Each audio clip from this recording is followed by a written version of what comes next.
بسم اللہ الرحمن الرحیم۔ اگر آپ نماز نہیں پڑھتے یا کوئی ایک نماز چھوڑ دیتے ہیں، اس ویڈیو کو دیکھنے کے بعد آپ ایک بھی نماز نہیں چھوڑو گے، اور اگر آپ نماز پڑھتے ہی نہیں ہیں تو انشاءاللہ آپ 5 وقت کی نماز پڑھنا شروع کر دو گے۔ تو اس واقعے کو مکمل ضرور سنیے گا۔ ناظرین، نماز آپ پڑھ لیتے ہیں، آپ نے ساری عبادتیں کر لی، ارکان اسلام بھی پورے کر لیے، لیکن اگر آپ کا اللہ کے ساتھ براہ راست رسائی اور ہم کلامی قائم نہیں ہوا تو نماز، جس کو مومنوں کی معراج کہا گیا، جو قرب آپ صلی اللہ علیہ وسلم کو معراج میں حاصل ہوا، وہ ایک بندہ مومن دنیا میں رہتے ہوئے حاصل کر سکتا ہے۔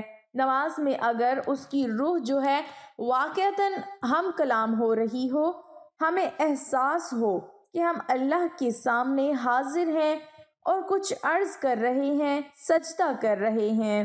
حدیث میں آتا ہے کہ ایسے محسوس ہو کہ گویا کہ میں نے اپنا سر اللہ کے قدموں میں رکھ دیا ہے، یہ ہے نماز۔ اب جو سجدے میں گفتگو ہو رہی ہے یہ ہم کلامی ہے۔ نماز اہل ایمان کے حق میں معراج کے درجے میں ہے، لیکن یہ نماز کیسے نصیب ہوگی؟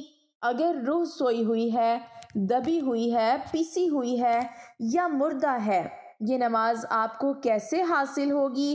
چاہے آپ 5 وقت کی نماز پڑھ رہے ہوں، چاہے آپ نے نماز کو عادت بنا لی ہو، چاہے کچھ بھی ہو گیا ہو، لیکن جب تک ہماری روح بیدار نہ ہو، جب تک ہم کلامی نہ ہو تو عبادت میں مزہ کیسا؟ ایک حدیث سورہ فاتحہ کے ضمن میں ہے کہ اللہ تعالیٰ کے سامنے کھڑا ہو کر انسان جب کہتا ہے دائیں بائیں سے بالکل اپنا تعلق کاٹ کر میں نے اپنا رخ کر لیا ہے اس اللہ کی طرف جس نے آسمانوں اور زمین کو پیدا کیا۔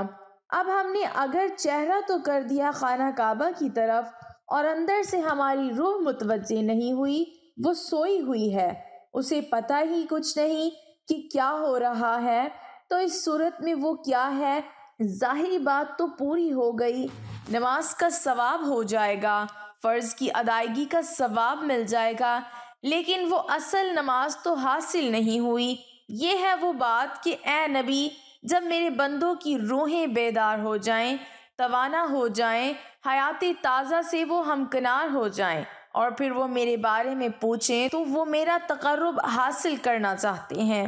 اللہ تعالیٰ فرماتے ہیں کہ میں دعا میں ہر پکارنے والے کی پکار، ہر دعا کرنے والے کی دعا کو سنتا ہوں، قبول کرتا ہوں، جواب دیتا ہوں۔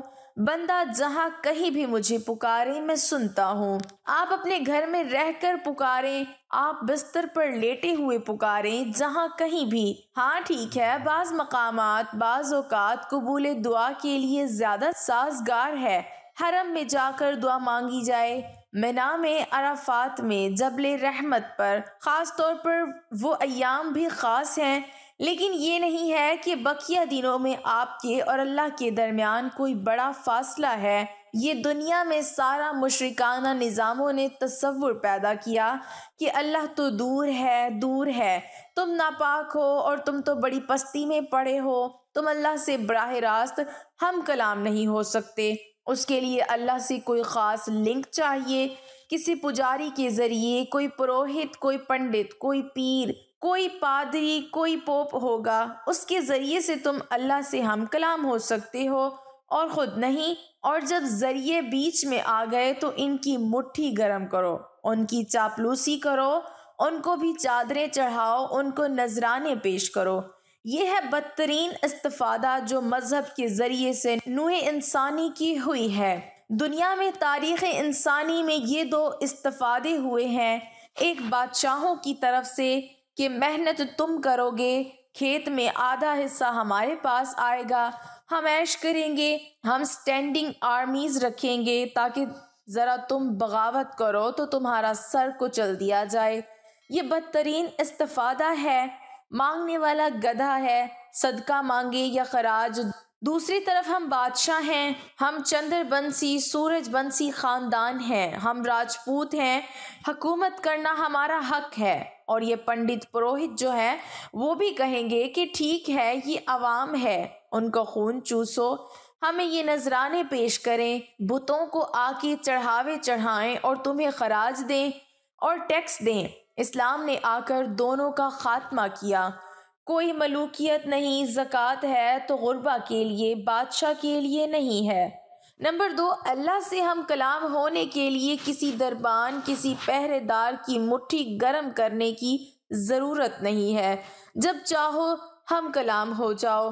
دل کے آئینے میں ہے تصویر یار، جب ذرا گردن جھکائی دیکھ لی۔ یہ تو تم ہماری طرف متوجہ نہیں ہوتے، پکارنے والا پکارتا ہے کوئی استغفار کرنے والا کہ میں اسے بخش دوں، ہے کوئی مانگنے والا کہ میں اسے عطا کروں۔ تم ہی سوئے رہتے ہو، تمہاری ہماری طرف توجہ نہیں ہے، اگر ہماری طرف متوجہ ہو جاؤ۔ حضرت ابو ہریرہ رضی اللہ تعالی عنہ سے روایت ہے کہ حضور نبی اکرم صلی اللہ علیہ وسلم نے فرمایا، منافقوں پر فجر اور عشاء کی نمازوں سے زیادہ بھاری کوئی نماز نہیں۔ اگر وہ جانتے کہ ان میں کیا فضیلت ہے تو گھٹنوں کے بل گھسٹتے ہوئے بھی نماز کے لیے حاضر ہوتے۔ میرے دل میں خیال آیا کہ میں مؤذن کو حکم دوں کہ وہ اقامت کہے، پھر کسی شخص کو حکم دوں کہ لوگوں کی امامت کرے، پھر آگ کے شعلے لے کر ان کے گھروں کو جلا دوں جو بغیر کسی عذر شرعی کے نماز باجماعت کے لیے ابھی تک نہیں نکلے۔ اسلام کے 5 ارکان میں سے کلمہ طیبہ کے بعد دوسرا رکن نماز ہے۔ نماز کی اہمیت کا اندازہ اس بات سے لگایا جا سکتا ہے کہ رب تعالیٰ نے اپنے کلام پاک قرآن مجید میں 700 سے زائد مرتبہ نماز کا ذکر فرمایا ہے، جہاں نماز پڑھنے والوں کے لیے بہت سی انعامات کی بشارت ہے، وہیں اس کو چھوڑنے، سستی برتنے، اس سے روگردانی کرنے والے کے لیے سزائیں بھی ہیں۔ حضرت سیدنا ابن عباس رضی اللہ تعالی عنہ فرماتے ہیں، جہنم میں خوفناک وادی ہے، ویل نامی، جس سے جہنم خود بھی پناہ مانگتا ہے۔ یہ اس شخص کا ٹھکانہ ہوگی جو نماز کو وقت گزار کر پڑھتا ہے۔ اللہ کریم اس کی عمر سے برکت ختم کر دے گا، اس کے چہرے سے نیک لوگوں کی علامت مٹا دے گا، ذلیل ہو کر مرے گا، بھوکا مرے گا۔